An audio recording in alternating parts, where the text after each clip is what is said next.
ছিনতাই কাণ্ডে সিসিটিভি ফুটেজে ধরা পড়লে দুষ্কৃতী গ্রেপ্তার। নকশালবাড়িতে সাতভাইয়া জাতীয় সড়কে এক মহিলার ব্যাগ ছিনতাইয়ের ঘটনায় তৎপরতায় সাড়া দিল নকশালবাড়ি থানার পুলিশ। সিসিটিভি ফুটেজের সাহায্যে চিহ্নিত করে গ্রেপ্তার করা হলো অভিযুক্ত দুষ্কৃতীকে।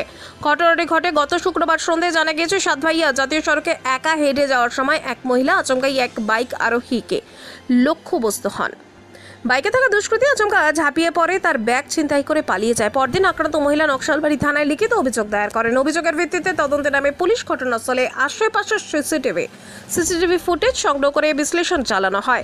সে সূত্রে অভিযুক্তের খোঁজ পায় পুলিশ। গ্রেপ্তার করা হয় আজাহার আনসারি নামে এক যুবককে, যিনি হাতিঘিসার সেবদেল্লা জোতের বাসিন্দা। পুলিশ সূত্রে জানা গিয়েছে, ছিনতাই হওয়া ব্যাগে সোনার কানের দুল এবং নগদ 7,000 টাকা ছিল। তবে এখনো পর্যন্ত সেই সামগ্রী উদ্ধার সম্ভব হয়নি।